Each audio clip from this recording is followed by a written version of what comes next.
Donde termina la historia, comienza el enigma. A lo largo de las guerras que han marcado la historia de Israel, miles de batallas fueron registradas con precisión militar.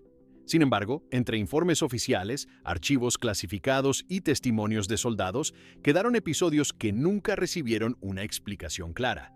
Mensajes de radio sin origen, unidades que desaparecieron en minutos, vehículos hallados intactos en medio del combate. Estos son algunos de los misterios reales que surgieron en la guerra y que aún permanecen sin resolver. 1. El mensaje de radio. Durante la guerra del Yom Kippur, el 6 de octubre de 1973 comenzó uno de los conflictos más inesperados en la historia moderna de Medio Oriente. Ese día, Egipto y Siria lanzaron un ataque coordinado contra Israel durante el Yom Kippur, la fecha más sagrada del calendario judío. Las primeras horas del conflicto estuvieron marcadas por la confusión. Muchas unidades israelíes estaban incompletas debido al feriado religioso, y los centros de mando recibían reportes fragmentados desde el frente.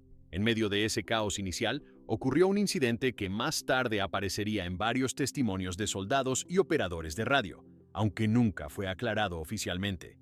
En el frente norte, en los altos del Golán, las fuerzas israelíes trataban de contener un avance masivo de tanques sirios. Las comunicaciones militares eran constantes. Cada unidad transmitía posiciones, solicitudes de apoyo y movimientos enemigos.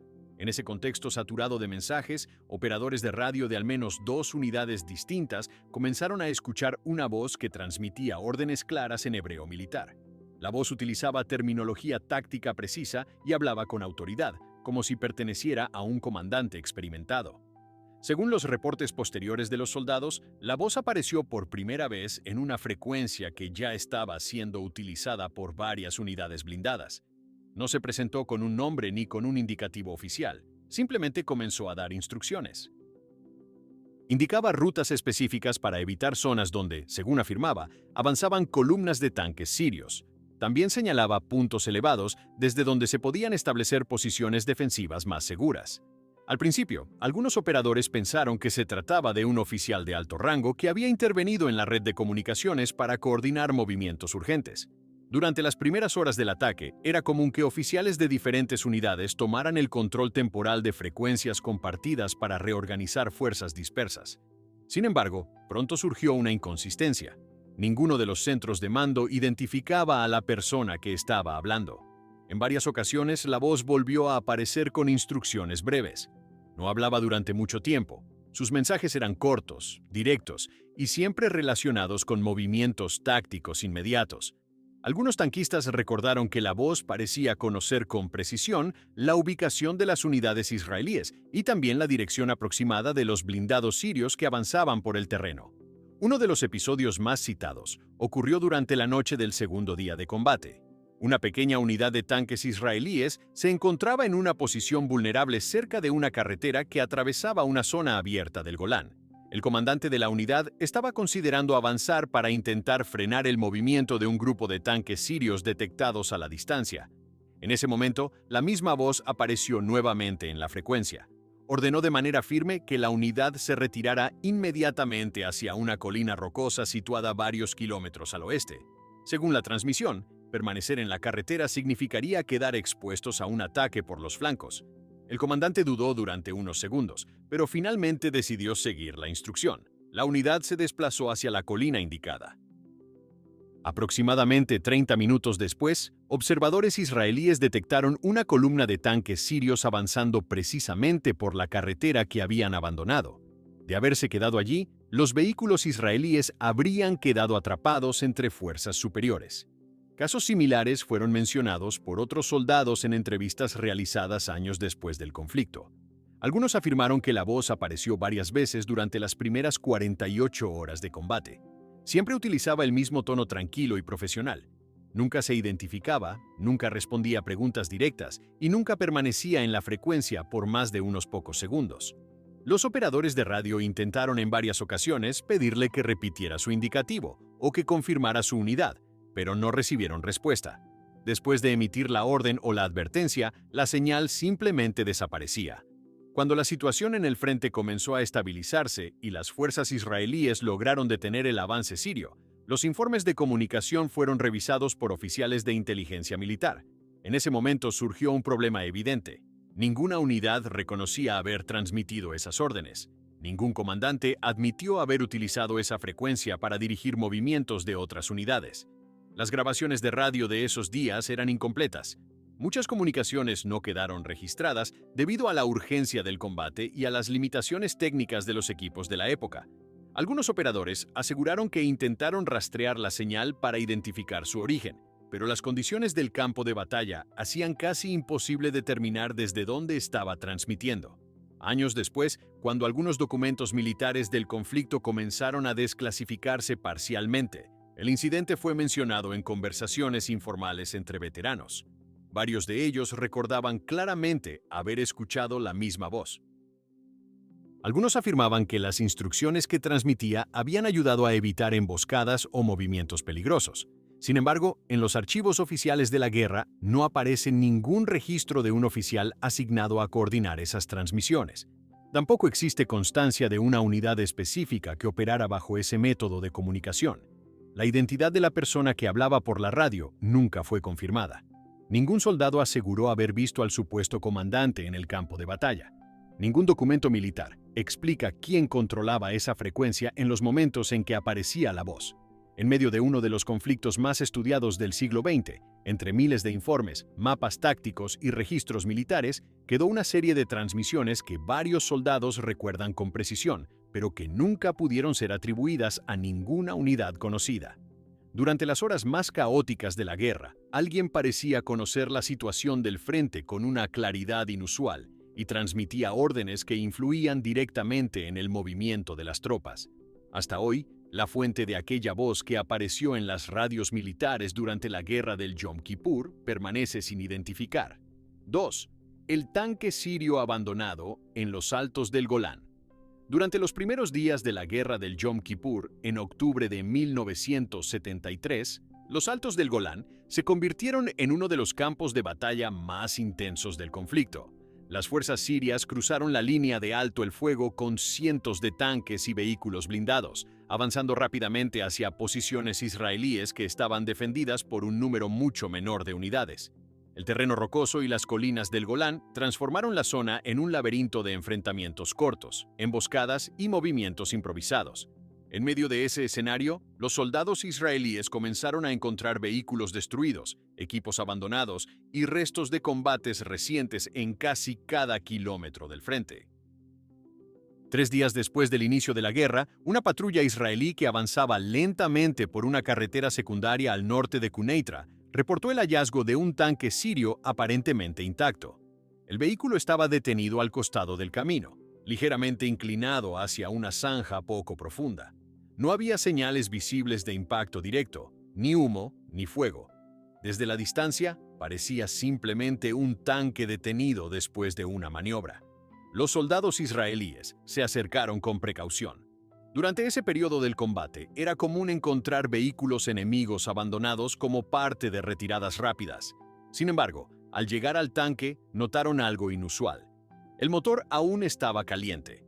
El vehículo parecía haber sido detenido recientemente, como si la tripulación lo hubiera abandonado pocos minutos antes. El tanque era un T-55 sirio, uno de los modelos más utilizados por las fuerzas blindadas de Siria en ese momento. La torreta estaba orientada hacia el sur, en dirección al territorio israelí. El cañón estaba cargado, listo para disparar. En el interior del compartimento principal había munición almacenada y equipo militar estándar. Lo primero que llamó la atención de los soldados fue el silencio absoluto dentro del vehículo. No había ningún miembro de la tripulación. Un tanque de ese modelo normalmente operaba con 4 soldados: comandante, conductor, artillero y cargador. Ninguno estaba allí. Los soldados inspeccionaron rápidamente el área alrededor del tanque. No encontraron cuerpos ni rastros evidentes de combate cercano. Tampoco había señales de explosión o daños estructurales que indicaran que el vehículo hubiera sido alcanzado por fuego enemigo. A pocos metros del tanque encontraron una mochila militar siria. Dentro había documentos personales pertenecientes a uno de los tripulantes. También había cantimploras y equipo de campo. El hecho de que el equipo personal permaneciera en el lugar sugería que la tripulación no había abandonado el vehículo con intención de marcharse por mucho tiempo. Otro detalle extraño apareció durante la inspección del interior del tanque. Los auriculares de comunicación del conductor estaban todavía colocados sobre el asiento. El sistema de radio permanecía encendido. La frecuencia estaba abierta, pero no se escuchaba ninguna transmisión. En la arena alrededor del vehículo había algunas huellas. Sin embargo, el terreno rocoso del Golán dificultaba identificar con claridad cuántas personas habían estado allí o en qué dirección se habían movido. Los rastros visibles parecían dispersarse hacia un terreno irregular lleno de rocas volcánicas y arbustos bajos. La patrulla informó inmediatamente del hallazgo a su unidad de mando. Un pequeño equipo de inteligencia militar llegó horas después para examinar el tanque con más detalle. El vehículo fue revisado completamente para detectar posibles trampas explosivas o mecanismos de sabotaje, pero no se encontró nada. El combustible estaba parcialmente consumido, lo que indicaba que el tanque había estado en operación recientemente. El sistema eléctrico funcionaba con normalidad. No había señales de fallas mecánicas que obligaran a la tripulación a abandonarlo de emergencia. Tampoco se encontraron manchas de sangre ni señales de que alguien hubiera resultado herido dentro del vehículo. Todo parecía indicar que la tripulación había salido por su propia voluntad. Los oficiales israelíes consideraron varias posibilidades. Una de ellas era que la tripulación hubiera abandonado el tanque al quedarse aislada de su unidad durante el combate. En ese caso, lo más probable sería que intentaran regresar a las líneas sirias a pie. Sin embargo, el lugar donde fue encontrado el tanque se encontraba en una zona donde las fuerzas sirias ya estaban retrocediendo. En otras palabras, cualquier intento de regresar hacia su propio territorio habría implicado atravesar áreas donde se estaban produciendo enfrentamientos activos. Un equipo de reconocimiento recorrió la zona durante varias horas en busca de cualquier rastro de los 4 tripulantes. No encontraron cuerpos, ni equipo adicional, ni señales claras de movimiento prolongado en ninguna dirección. Durante los días siguientes, cuando el frente comenzó a estabilizarse y el ejército sirio inició una retirada más amplia del Golán, los soldados israelíes continuaron inspeccionando la región. El tanque abandonado fue finalmente remolcado hacia una base para su análisis. Los documentos encontrados en la mochila permitieron identificar a uno de los tripulantes como un soldado sirio de una brigada blindada que había participado en el avance inicial del primer día de la guerra. Sin embargo, no existía información clara sobre lo que había ocurrido con el resto de su unidad en ese sector específico.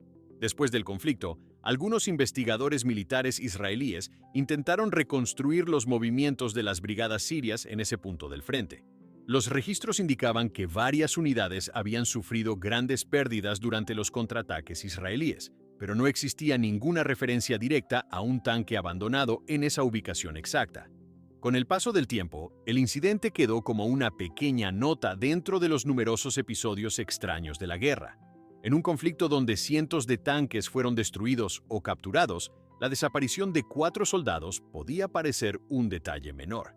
Sin embargo, el caso seguía presentando una pregunta simple que nunca recibió una respuesta clara. El tanque había sido dejado en funcionamiento, sin daños visibles, con todo el equipo intacto y con el motor aún caliente cuando fue encontrado. En algún momento durante la batalla, los 4 miembros de la tripulación salieron del vehículo en medio de un terreno abierto y desaparecieron sin dejar un rastro claro de hacia dónde se dirigieron. Ningún informe militar posterior logró establecer qué ocurrió con ellos después de abandonar el tanque en esa carretera solitaria de los Altos del Golán. 3. La unidad que avanzó. Siguiendo órdenes de un oficial inexistente, en junio de 1967, durante los primeros días de la Guerra de los 6 días, el ejército israelí ejecutó una de las campañas militares más rápidas de la historia moderna. En cuestión de horas, múltiples frentes se activaron simultáneamente contra Egipto, Siria y Jordania. La velocidad de los movimientos y la constante reorganización de unidades crearon un entorno en el que muchas decisiones debían tomarse en cuestión de minutos. Las órdenes viajaban por radio, por mensajeros militares y, en algunos casos, a través de oficiales que se desplazaban entre posiciones para coordinar ataques. En el frente central, cerca de la frontera con Jordania, varias unidades israelíes avanzaban hacia posiciones defensivas jordanas que protegían rutas estratégicas hacia Jerusalén. El terreno estaba compuesto por colinas rocosas y caminos estrechos que limitaban el movimiento de los vehículos blindados. Cada avance debía ser coordinado con cuidado para evitar emboscadas o fuego cruzado entre unidades propias. Durante la segunda jornada del conflicto, una compañía de infantería mecanizada recibió una orden inesperada. Según los testimonios de varios soldados, un oficial llegó a la posición en un vehículo militar ligero y solicitó hablar con el comandante de la unidad. Vestía uniforme israelí estándar y llevaba las insignias de un oficial de rango medio. El oficial informó que el mando había decidido acelerar el avance hacia una posición elevada, situada varios kilómetros al este. Explicó que esa colina ofrecía una vista directa sobre un cruce de caminos utilizado por fuerzas jordanas para mover refuerzos. Según sus palabras, tomar esa altura permitiría bloquear los movimientos enemigos y facilitar el avance de otras unidades blindadas. El comandante de la compañía pidió confirmación por radio, pero en ese momento las comunicaciones estaban saturadas por múltiples transmisiones desde diferentes sectores del frente. El oficial insistió en que la orden había sido emitida minutos antes desde el mando regional y que la demora podría permitir que las fuerzas jordanas reforzaran la zona. Después de una breve discusión, el comandante decidió actuar. La compañía reorganizó rápidamente sus vehículos y comenzó a avanzar por un camino estrecho que serpenteaba entre las colinas. El oficial que había traído la orden se adelantó en su vehículo para guiar la ruta. El movimiento duró aproximadamente 40 minutos. Durante ese trayecto, la unidad no encontró resistencia significativa. Algunas posiciones jordanas habían sido abandonadas recientemente, lo que parecía confirmar que las fuerzas enemigas estaban retrocediendo o reorganizándose. Cuando finalmente alcanzaron la colina indicada, los soldados establecieron posiciones defensivas alrededor de la cima. Desde ese punto podían observar una carretera que conectaba varias posiciones jordanas en la región. Poco después, comenzaron a detectar movimiento de vehículos militares enemigos intentando desplazarse por esa ruta. La presencia israelí en la colina obligó a esos vehículos a detenerse o cambiar de dirección. En cuestión de horas, la posición se convirtió en un punto estratégico para controlar el área. Otras unidades israelíes se acercaron posteriormente para reforzar la posición y ampliar el control sobre la carretera. Sin embargo, durante la reorganización de las fuerzas al final del día, surgió una pregunta inesperada. El comandante de la compañía intentó informar al mando regional sobre la orden recibida horas antes. En la conversación por radio mencionó al oficial que había llegado para transmitir la instrucción. El operador del centro de mando respondió que no existía ningún registro de un oficial enviado a esa unidad con ese propósito. Al principio, el comandante asumió que podía tratarse de un error administrativo o de una orden transmitida a través de otra cadena de mando. Durante las operaciones de combate, era común que múltiples unidades se movieran simultáneamente bajo diferentes estructuras de comando. Sin embargo, cuando la situación en ese sector del frente se estabilizó, los oficiales comenzaron a revisar los informes de movimiento de personal. Ningún registro indicaba que un oficial hubiera sido enviado a esa compañía en el momento descrito. El vehículo militar en el que supuestamente había llegado tampoco fue identificado. Ninguna unidad cercana reportó haber prestado un vehículo a un oficial para esa misión. Los soldados de la compañía insistieron en que el oficial había estado físicamente presente. Algunos recordaban su rostro con claridad suficiente como para describirlo en términos generales. Otros afirmaban que había hablado con varios soldados mientras se preparaban para avanzar. Según esos testimonios, el oficial permaneció en la colina durante un corto periodo después de que la unidad estableciera posiciones. Luego se retiró en el mismo vehículo ligero en el que había llegado, aparentemente para regresar hacia la retaguardia. Cuando se revisaron las rutas posibles de regreso, tampoco se encontró ningún puesto de control israelí que hubiera registrado el paso de ese vehículo. Años después de la guerra, varios veteranos mencionaron el incidente en entrevistas y reuniones militares. Algunos oficiales señalaron que la decisión de ocupar esa colina había resultado estratégicamente útil para el desarrollo del combate en esa zona. Sin embargo, la pregunta sobre el origen de la orden nunca recibió una respuesta oficial. Los registros militares de ese día muestran que el mando regional planeaba asegurar posiciones similares en el área, pero no existe ninguna instrucción específica dirigida a esa compañía en el momento exacto en que comenzó su movimiento. El nombre del supuesto oficial tampoco aparece en las listas de personal asignado a las brigadas que operaban en ese sector del frente. En medio de una guerra caracterizada por una planificación precisa y una coordinación militar documentada en detalle, quedó el relato de una unidad que cambió su posición siguiendo instrucciones transmitidas por un oficial cuya identidad nunca pudo ser confirmada en ningún archivo militar. 4. El soldado desaparecido de Sultán Yaqub.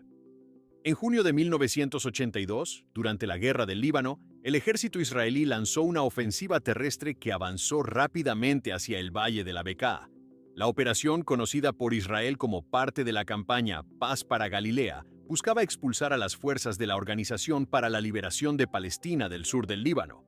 Sin embargo, en esa región también estaban desplegadas unidades del ejército sirio, lo que transformó el conflicto en una serie de enfrentamientos directos entre fuerzas blindadas israelíes y sirias. Uno de los combates más confusos ocurrió la noche del 10 al 11 de junio de 1982 cerca de la aldea libanesa de Sultán Yaqub.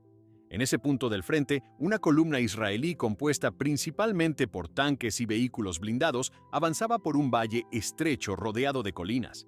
La zona estaba parcialmente controlada por fuerzas sirias que operaban tanques T-62 y unidades antitanque ocultas en posiciones elevadas. La oscuridad, el terreno irregular y la dificultad para mantener comunicaciones claras provocaron una situación caótica. Varias unidades israelíes avanzaron más allá de las posiciones previstas sin tener una imagen completa de la presencia siria en la zona. Poco después, comenzaron a recibir fuego intenso desde múltiples direcciones. Durante varias horas se produjo un combate desorganizado. Algunos vehículos israelíes quedaron dañados o inmovilizados. Las tripulaciones intentaban retirarse mientras otros tanques respondían al fuego enemigo en medio de la confusión. Las comunicaciones entre unidades eran intermitentes y muchos comandantes tenían información incompleta sobre la posición exacta de sus propias fuerzas. Cuando finalmente llegó la orden de retirada, varias unidades israelíes lograron salir del valle y reagruparse en posiciones más seguras. Sin embargo, al realizar el recuento de personal, surgió una preocupación inmediata. Algunos soldados no aparecían en las listas de los supervivientes. Entre ellos se encontraba un joven soldado israelí que formaba parte de una de las tripulaciones de los tanques que habían quedado atrapados en el valle durante el combate. Su vehículo había sido visto por última vez cerca de un camino estrecho rodeado de árboles bajos y rocas, una zona donde el fuego antitanque sirio había sido particularmente intenso. Al día siguiente, cuando las fuerzas israelíes intentaron evaluar los daños en el campo de batalla desde posiciones cercanas, se confirmó que varios vehículos habían quedado abandonados o destruidos en el área donde se había producido el enfrentamiento más fuerte. Los informes iniciales indicaban que algunos soldados habían muerto durante el combate. Otros habían logrado escapar a pie y regresar a las líneas israelíes durante la noche. Sin embargo, el destino de varios miembros de las tripulaciones seguía sin estar claro. El soldado desaparecido fue reportado oficialmente como desaparecido en combate. Esa clasificación significaba que no existía confirmación de su muerte, pero tampoco evidencia de que hubiera sobrevivido o sido capturado. Durante los días posteriores, Israel intentó obtener información sobre el destino de los soldados desaparecidos a través de diferentes canales diplomáticos y militares. El problema era que el área del combate había quedado bajo control sirio después de la retirada israelí. Con el paso de las semanas, comenzaron a circular versiones contradictorias. Algunos informes sugerían que soldados israelíes podrían haber sido capturados por fuerzas sirias durante el combate.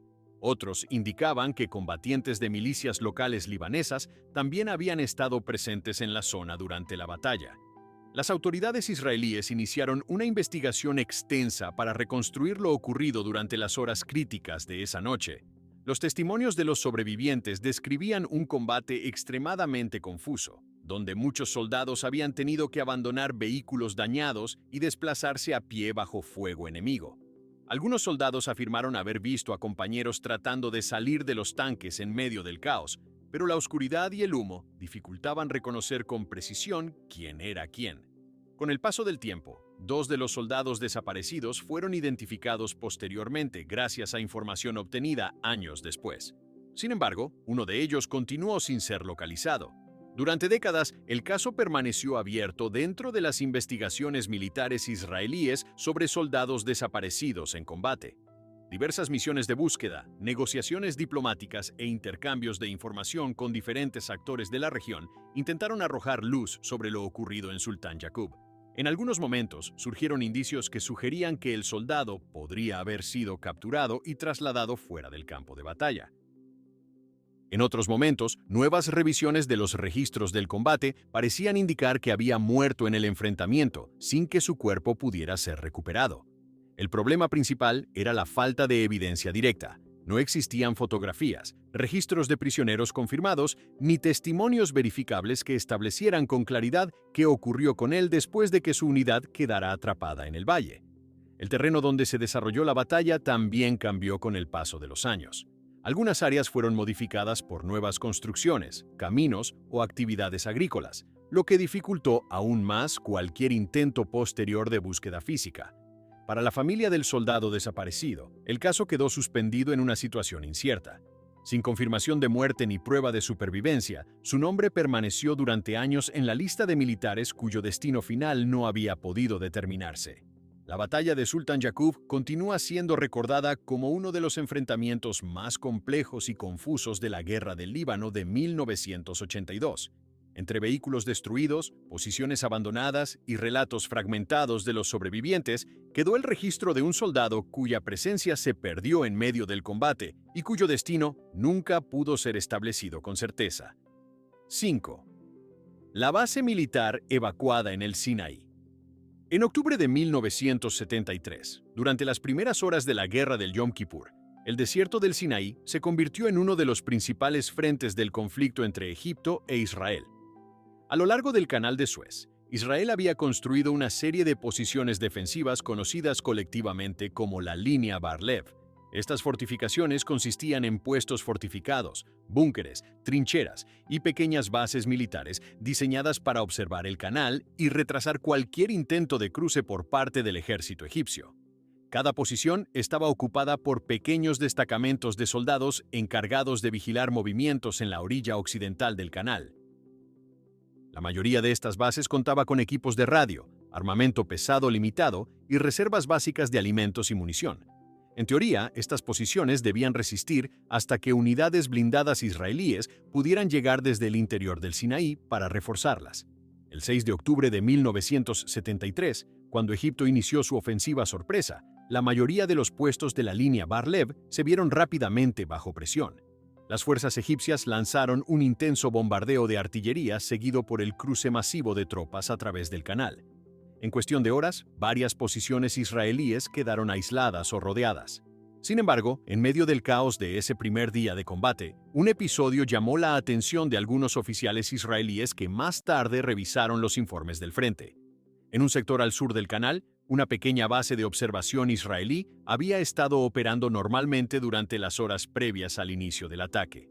El puesto estaba ocupado por un grupo reducido de soldados encargados de monitorear movimientos egipcios a lo largo de una sección relativamente tranquila del canal. Según los registros de comunicaciones, el último mensaje transmitido desde esa base se produjo poco antes del comienzo del bombardeo egipcio.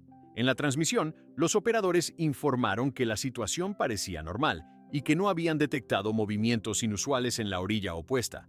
Cuando el ataque comenzó, muchas de las comunicaciones en el frente se volvieron caóticas. Las bases de la línea Bar-Lev enviaban mensajes urgentes, solicitando apoyo o informando sobre el avance de tropas egipcias. Algunas posiciones lograron transmitir durante varias horas antes de ser superadas o quedar sin contacto. Sin embargo, desde la pequeña base del sector sur, no se volvió a recibir ninguna transmisión después del primer reporte. Durante las primeras horas del combate, los centros de mando israelíes asumieron que la base había quedado incomunicada debido al bombardeo o a daños en los equipos de radio. Situaciones similares estaban ocurriendo en varios puntos del frente. 2 días después, cuando algunas unidades blindadas israelíes comenzaron a moverse a través del desierto para reorganizar la defensa, un grupo de soldados fue enviado a verificar el estado de varias posiciones que habían quedado fuera de contacto. Cuando llegaron a la base del sector sur, encontraron algo inesperado. El puesto estaba completamente vacío. Los búnkeres, las trincheras y las posiciones defensivas seguían intactas. No había señales visibles de combate reciente. No se encontraron impactos directos de artillería ni rastros de explosiones que hubieran destruido las estructuras. Las armas asignadas a la base todavía estaban en sus posiciones. Algunas estaban cargadas, listas para ser utilizadas. También había cajas de munición abiertas dentro de los refugios subterráneos. En uno de los búnkeres, los soldados encontraron varios equipos de comunicación todavía conectados. El generador eléctrico estaba apagado, pero no presentaba daños visibles. Las baterías de respaldo permanecían en su lugar. Lo que más llamó la atención fue la ausencia completa de los soldados que habían estado asignados a la base. Dentro de uno de los refugios se encontraron cascos, cantimploras y mochilas militares. Algunos uniformes de repuesto colgaban en ganchos improvisados en la pared. En una mesa metálica había restos de una comida que aparentemente había sido interrumpida. No había señales de lucha dentro del puesto. Tampoco se encontraron manchas de sangre ni indicios de que hubiera ocurrido un enfrentamiento cercano. Alrededor de la base, el desierto mostraba algunas huellas de vehículos militares, algo común en una zona donde patrullas israelíes se desplazaban regularmente. Sin embargo, no había rastros claros que indicaran la llegada de una fuerza egipcia que hubiera capturado la posición. El pequeño destacamento asignado a la base estaba compuesto por varios soldados, suficientes para operar los equipos de observación y defensa básica del puesto. Ninguno de ellos se encontraba en el lugar. Los oficiales que inspeccionaron la posición comenzaron a revisar los registros de órdenes emitidas durante el inicio de la guerra. En teoría, las bases de la línea Bar-Lev debían mantenerse en su lugar incluso durante los primeros momentos del ataque. Las retiradas solo podían realizarse mediante una orden directa del mando regional. Sin embargo, en los archivos militares no apareció ninguna orden autorizando la evacuación de esa base específica. Tampoco existía registro de que el destacamento hubiera solicitado permiso para retirarse. La última comunicación recibida desde el puesto indicaba que todo estaba en calma minutos antes de que comenzara el ataque egipcio. Otra posibilidad considerada fue que los soldados hubieran intentado retirarse por iniciativa propia al comenzar el bombardeo. En ese caso, lo más probable sería que se desplazaran hacia posiciones israelíes más seguras en el interior del Sinaí. Sin embargo, ninguna de las unidades cercanas reportó haber encontrado al grupo durante los días posteriores. Las fuerzas egipcias tampoco informaron haber capturado soldados israelíes en ese sector específico del frente durante las primeras horas de la ofensiva. El puesto permaneció abandonado durante el resto del conflicto. Con el avance de las tropas egipcias en varias zonas del Sinaí, la región alrededor de la base se convirtió en territorio disputado, lo que dificultó nuevas inspecciones durante la guerra. Años más tarde, cuando algunos documentos del conflicto fueron revisados por historiadores militares, el incidente volvió a aparecer en los registros. El informe describía una base completamente equipada, sin daños visibles y sin señales claras de combate, encontrada vacía pocos días después del inicio de la guerra. El destino de los soldados asignados a ese puesto nunca fue confirmado en los informes disponibles. No se encontraron registros de captura, traslado o muerte en combate relacionados directamente con esa base. En medio de uno de los conflictos más documentados del Medio Oriente moderno, quedó el registro de una posición militar que fue abandonada en circunstancias que nunca fueron completamente explicadas. 6. Las fotografías aéreas clasificadas del desierto del Negev. A finales de la década de 1980, la Fuerza Aérea Israelí realizaba vuelos de reconocimiento rutinarios sobre diferentes zonas del país. Estos vuelos tenían múltiples objetivos: monitorear movimientos militares en regiones cercanas a las fronteras, actualizar mapas topográficos y registrar cambios en áreas desérticas donde ocasionalmente se realizaban ejercicios militares. Una de esas regiones era el desierto del Negev, una vasta extensión de terreno rocoso y arenoso que ocupa gran parte del sur de Israel. El Negev ha sido durante décadas una zona utilizada para entrenamiento militar debido a su baja densidad de población y su terreno abierto. En muchas partes del desierto no existen carreteras pavimentadas ni asentamientos permanentes. Por esa razón, las misiones de reconocimiento aéreo solían detectar pocos cambios entre un vuelo y otro. En una de esas misiones, realizada durante un vuelo de fotografía aérea programado, un avión de reconocimiento capturó una serie de imágenes de una zona remota situada a decenas de kilómetros de la base militar más cercana. El objetivo del vuelo era simplemente actualizar fotografías de referencia del terreno, algo que se hacía periódicamente para mantener registros geográficos detallados. Cuando las fotografías fueron revisadas en tierra por los analistas, una de ellas llamó la atención inmediatamente. En medio de una región desértica donde normalmente no se observaban estructuras permanentes, aparecía un conjunto de formaciones geométricas claramente visibles desde el aire. Las formas parecían demasiado regulares para ser formaciones naturales. Varias líneas rectas delimitaban lo que parecía un grupo de estructuras organizadas alrededor de un espacio central. Las imágenes mostraban algo similar a un pequeño complejo formado por varias construcciones rectangulares dispuestas con cierta simetría. Algunas de esas formas proyectaban sombras definidas, lo que indicaba que tenían cierta altura sobre el terreno. La zona donde aparecían las estructuras estaba muy lejos de cualquier carretera conocida. Tampoco existían registros de instalaciones militares activas en ese punto específico del desierto.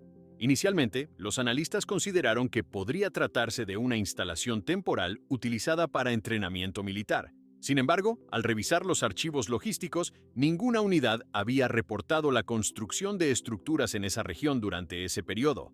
Otra posibilidad era que se tratara de restos de antiguas instalaciones abandonadas. El Negev contiene algunos vestigios de asentamientos históricos, incluyendo ruinas de antiguas rutas comerciales que datan de siglos atrás. Sin embargo, las formas captadas en las fotografías parecían demasiado modernas y geométricamente precisas para corresponder a ruinas antiguas. Las imágenes fueron analizadas con mayor detalle, utilizando ampliaciones fotográficas. En una de las ampliaciones se podían distinguir lo que parecían ser pasillos o caminos delimitados entre las estructuras. También se observaban zonas despejadas que podrían haber sido utilizadas como espacios de acceso o movimiento. Ante la falta de registros claros sobre el origen de esas estructuras, se decidió enviar una pequeña patrulla militar para inspeccionar la zona directamente. La patrulla partió desde una base cercana y se desplazó durante varias horas por el desierto utilizando vehículos todoterreno. El trayecto no era sencillo, ya que el terreno incluía zonas de roca volcánica, arena suelta y colinas bajas que dificultaban la navegación. Los soldados llevaban copias de las fotografías aéreas para poder ubicar el lugar exacto donde supuestamente se encontraban las estructuras. Después de varias horas de búsqueda, finalmente llegaron a las coordenadas aproximadas señaladas en las imágenes. El lugar estaba completamente vacío. No había edificios, ni muros, ni restos de construcción. Tampoco se encontraron materiales abandonados que indicaran que alguna estructura hubiera sido desmontada recientemente. El terreno presentaba la apariencia habitual del desierto del Negev: suelo irregular cubierto de piedras, arena compacta y algunos arbustos dispersos adaptados al clima árido. Los soldados recorrieron el área durante varias horas intentando encontrar cualquier señal de actividad humana reciente. No detectaron huellas claras de vehículos pesados ni rastros de maquinaria que hubiera podido construir o remover estructuras de gran tamaño. El equipo de reconocimiento tomó nuevas fotografías del lugar desde el suelo y registró las coordenadas exactas de la zona. Esas imágenes mostraban únicamente el paisaje natural del desierto. Cuando el informe fue enviado a los analistas que habían revisado las fotografías originales, la discrepancia resultó difícil de explicar. Las imágenes aéreas mostraban con claridad formas que parecían estructuras organizadas. Sin embargo, la inspección en tierra no había encontrado absolutamente nada. Se consideró la posibilidad de que las fotografías hubieran captado sombras producidas por formaciones rocosas naturales que desde cierta altura parecían estructuras artificiales. Sin embargo, al comparar las imágenes con mapas geológicos de la región, esa explicación no coincidía completamente con las formas geométricas observadas. También se revisó la posibilidad de que las imágenes correspondieran a una zona diferente y que hubiera ocurrido un error en la identificación de las coordenadas. Pero los registros del vuelo indicaban que la posición era correcta. Las fotografías originales fueron archivadas dentro de los registros militares relacionados con reconocimiento aéreo. Durante algún tiempo, el caso fue mencionado ocasionalmente entre analistas que trabajaban con imágenes del Negev, principalmente por la dificultad de encontrar una explicación clara para las formas registradas. Con el paso de los años, el desierto en esa región no mostró cambios significativos en las imágenes posteriores. Nuevos vuelos de reconocimiento fotografiaron la misma zona en diferentes momentos, y en ninguna de esas fotografías volvieron a aparecer las estructuras. El terreno permaneció igual que en la inspección inicial, una extensión desierta sin edificios ni señales visibles de actividad humana. Las fotografías originales siguieron formando parte de los archivos de reconocimiento aéreo de esa época. En ellas, las formas geométricas permanecen claramente visibles, captadas desde el aire durante un vuelo rutinario sobre una región donde, según todas las verificaciones posteriores, no existía ninguna construcción. 7.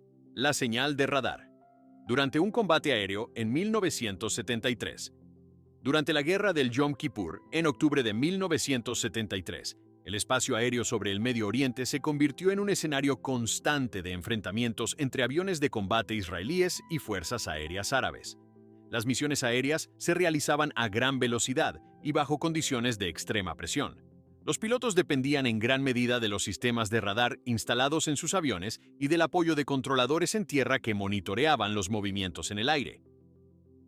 Los radares eran esenciales para detectar aviones enemigos antes de tener contacto visual.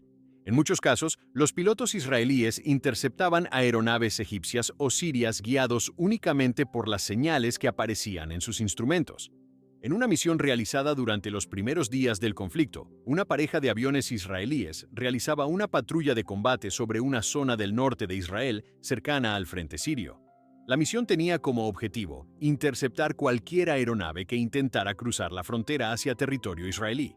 Los dos aviones volaban separados por varios kilómetros para ampliar el alcance de detección. Ambos estaban equipados con sistemas de radar aire-aire capaces de identificar objetivos a varias decenas de kilómetros de distancia. Mientras patrullaban a gran altitud, uno de los pilotos detectó una señal inesperada en su radar. El punto apareció a una distancia considerable, aproximándose desde el este. En los primeros segundos, el piloto asumió que se trataba de un avión enemigo que se acercaba al área de patrulla. El piloto informó inmediatamente al control aéreo en tierra y comenzó a ajustar su trayectoria para interceptar el objetivo. Su compañero de patrulla también activó el radar para intentar confirmar la señal. Sin embargo, el segundo piloto no detectó ningún objetivo en su pantalla. El controlador en tierra revisó las lecturas del radar de defensa aérea que cubría la región. Según los operadores, no había ninguna aeronave registrada en esa dirección en ese momento. A pesar de esa discrepancia, el primer piloto seguía viendo claramente el punto en su radar. El contacto parecía desplazarse a gran velocidad, aproximándose hacia la zona donde se encontraba la patrulla. Siguiendo el procedimiento habitual, el piloto comenzó a descender ligeramente para prepararse para una posible interceptación. A medida que reducía la distancia estimada con el objetivo, esperaba poder identificarlo visualmente. El cielo estaba relativamente despejado. Las condiciones de visibilidad eran buenas para un combate aéreo. Sin embargo, cuando el piloto dirigió su mirada hacia la zona donde el radar indicaba la presencia del objetivo, no vio ningún avión. La señal en el radar continuaba moviéndose. El piloto comunicó nuevamente la situación al control en tierra. Los operadores revisaron otra vez sus pantallas, pero seguían sin detectar ninguna aeronave en ese sector. El segundo piloto, que se había acercado más a la posición de su compañero, tampoco lograba registrar el contacto en su radar. Durante varios minutos, el primer piloto continuó siguiendo el punto en su pantalla. El objetivo parecía cambiar ligeramente de dirección, como si estuviera realizando maniobras de evasión o ajustes de trayectoria. En un momento, la señal indicó que el objeto estaba a una distancia lo suficientemente cercana como para ser visible a simple vista. El piloto miró nuevamente hacia esa zona del cielo. No había nada. El radar mostraba claramente un objetivo moviéndose frente a él, pero el espacio aéreo permanecía vacío. El controlador en tierra comenzó a considerar la posibilidad de una interferencia electrónica. Durante la guerra, tanto Israel como sus adversarios utilizaban sistemas de guerra electrónica diseñados para confundir o bloquear radares enemigos. Sin embargo, incluso en casos de interferencia, las señales falsas solían presentar patrones irregulares o estáticos. En esta ocasión, el punto parecía moverse de forma coherente, como si representara un objeto real desplazándose a alta velocidad. El piloto continuó siguiendo el contacto durante varios minutos más. En cierto momento, el punto en el radar aceleró repentinamente y comenzó a alejarse del área. En cuestión de segundos, la señal desapareció completamente de la pantalla. Después de la misión, ambos pilotos regresaron a la base y presentaron un informe detallado del incidente. Los técnicos revisaron el sistema de radar del avión que había detectado el contacto. Las pruebas no mostraron fallas evidentes en el equipo. El radar funcionaba correctamente durante las revisiones posteriores. También se revisaron los registros de radar del sistema de defensa aérea terrestre que cubría la región durante ese periodo de tiempo. Ninguna de las estaciones de radar había detectado un objeto en la posición indicada por el piloto. Los registros de vuelo de las fuerzas aéreas egipcias y sirias capturados después de la guerra tampoco mencionaban ninguna misión aérea en esa zona en ese momento específico. Durante el análisis posterior, los investigadores consideraron varias explicaciones posibles. Una de ellas era que el radar del avión hubiera captado un reflejo irregular causado por condiciones atmosféricas o por la superficie del terreno. Otra posibilidad era que un avión enemigo hubiera volado a una altitud o trayectoria que lo hiciera difícil de detectar por los radares terrestres. Sin embargo, ninguna de esas hipótesis coincidía completamente con el comportamiento observado por el piloto. El contacto había mostrado movimiento continuo, cambios de dirección y una aceleración final antes de desaparecer. El incidente fue archivado junto con otros informes técnicos de misiones aéreas realizadas durante la guerra. No se registraron eventos similares en esa zona durante los días siguientes. En los registros del escuadrón quedó constancia de una señal detectada por radar durante varios minutos en pleno combate aéreo, seguida con precisión por un piloto experimentado, pero que nunca pudo ser confirmada visualmente ni registrada por ningún otro sistema de detección. Las guerras dejan registros, mapas y testimonios. Sin embargo, entre documentos militares y relatos de quienes estuvieron allí, también quedan episodios que nunca encajaron en ninguna explicación clara. Décadas después, estos hechos siguen presentes en archivos, informes y memorias de soldados,